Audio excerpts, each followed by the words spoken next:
Israel afirmou que a evacuação da cidade de Gaza é inevitável. O exército disse ter o controle dos arredores e agora prepara uma ampla investida terrestre contra o Hamas.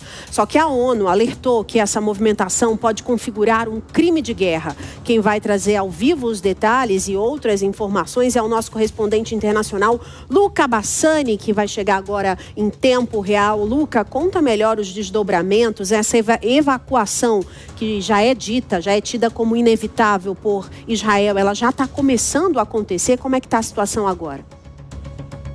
Segundo as próprias forças de defesa de Israel, Márcia, isso já começa a partir de agora. Boa tarde a você, a todos que nos acompanham aqui no nosso tempo real.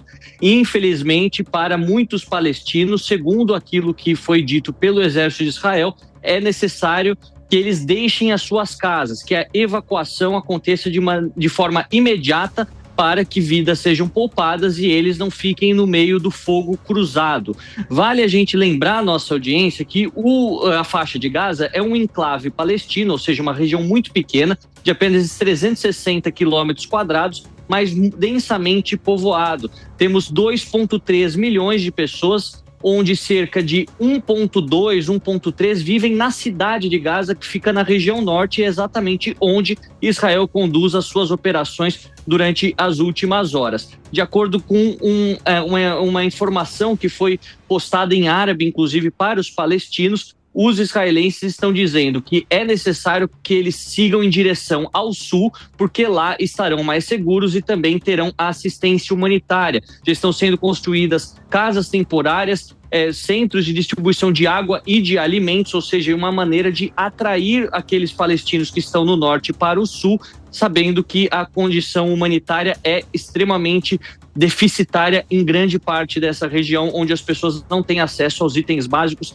há muitos dias. Os israelenses disseram que já estão no subúrbio da cidade de Gaza, mas que seguem com cautela e com operações de precisão, porque onde conduzirão os próximos passos são regiões em que não tiveram nenhum tipo de ação até esse exato momento e que o Hamas ainda tem força militar para operar diretamente de lá, portanto é necessário cautela. A gente tem observado o avanço através das imagens de satélite dos próprios boletins divulgados pelas IDF. Com certeza voltaremos, se não hoje, mas nos próximos dias, com novas informações, já que até o começo de setembro, portanto dentro de uma semana, o Estado de Israel quer ter já o controle da cidade de Gaza para até meados do mês que vem ter o controle militar completo dessa região para poder encaminhar os próximos passos para o desfecho da guerra.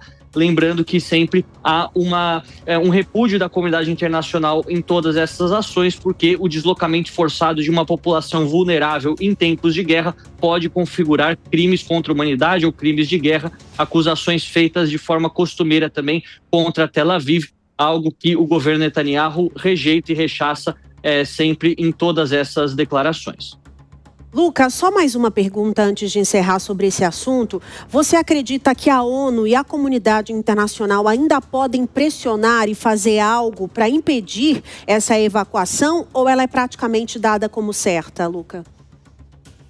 Olha, Márcia, se observarmos tudo aquilo que tem acontecido desde outubro de 2023 até hoje, a pressão internacional surtiu pouquíssimo efeito nas decisões de Benjamin Netanyahu e das suas forças militares. Vários apelos feitos, inclusive por países aliados, como os Estados Unidos, na época do governo Biden, países europeus como Reino Unido, França, Itália, também não têm sido seguidos. Então, tudo leva a crer que, independentemente da pressão diplomática, é muito grande, Israel continuará com as suas operações até concluir a guerra, ou pelo menos alcançar os seus objetivos militares. O que será de Gaza depois, o que será dessa imagem de Israel que segue manchada por conta da guerra, isso eles pretendem resolver apenas no pós-bellum, né?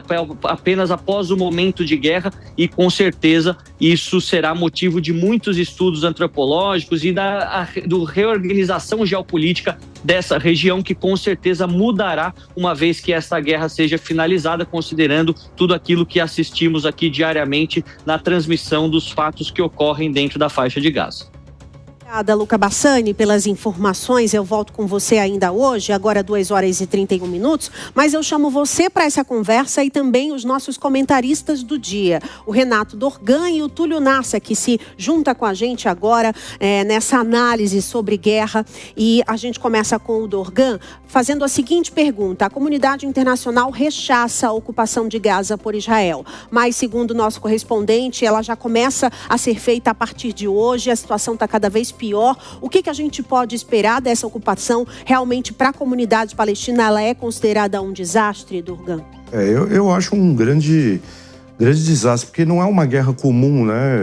A Palestina perdeu grande parte da sua população, um número acentuado ali, principalmente de jovens e crianças. Então, vai ser uma tomada possivelmente territorial, né? Que não é uma tomada só, não é uma base ali que vai se colocar, como foi ali os Estados Unidos no Iraque, né? Ou no Afeganistão, uma mudança de regime.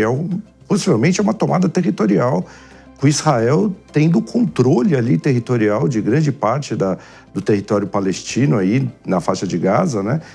Com o receio disso se desdobrar para a Cisjordânia, inclusive, eu acho que é uma grande tragédia. A gente tem que ver qual é o resultado de tudo isso. Os indicativos são que muita gente morreu de fome, morreu desses ataques.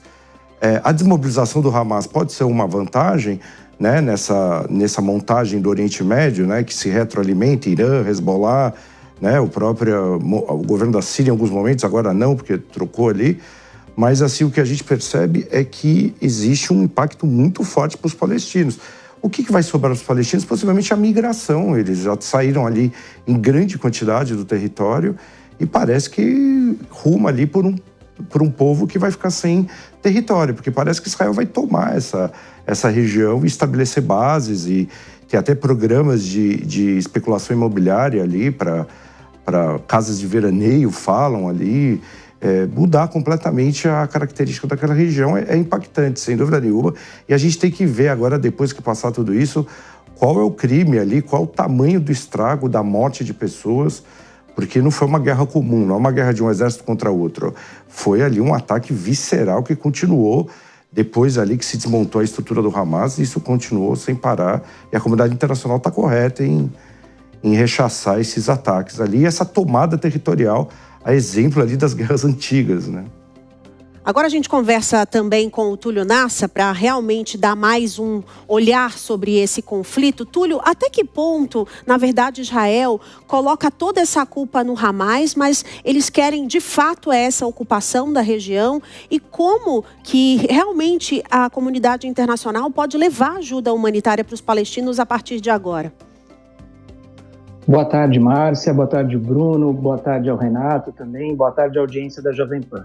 Olha, Márcia, é muito difícil atribuir um culpado e num eventual julgamento, vamos imaginar uma espécie de tribunal moral, né, desse caso. Eu acho que ninguém sai ileso. Não há culpados inocentes nos dois lados. Agora, o problema objetivo ele é muito difícil de ser resolvido. Por quê? Porque o Hamas trava uma guerra embaixo dos túneis, colocando a sua população ali como refém, em cima dos túneis. E para desmantelar o Hamas, e que é fundamental para acabar com esse conflito, infelizmente, Israel não tem outra opção. Ele tem uma sinuca, ele tem que ir até os túneis, ele tem que ocupar esse território. E nessa ocupação, infelizmente, efeitos colaterais terríveis são cometidos, erros são cometidos, abusos são cometidos. Mas como dizia Golda Meir, que foi primeira-ministra de Israel na época das guerras anteriores, ela dizia o seguinte: a hora que os terroristas abaixarem as armas, a paz acontece. A hora que Israel abaixarem as armas e se os terroristas continuarem por ali, o Estado de Israel é dizimado. Então essa situação, Márcia, é uma situação muito complexa. Infelizmente, não há outra saída. Israel precisa retirar Hamas, que vem oprimindo, que vem escravizando essa população. E deve fazer isso sem cometer crime de guerra, sem abuso, o que é muito difícil, convenhamos. Verdade. Obrigada, Túlio e Renato. Já já a gente volta com mais análise.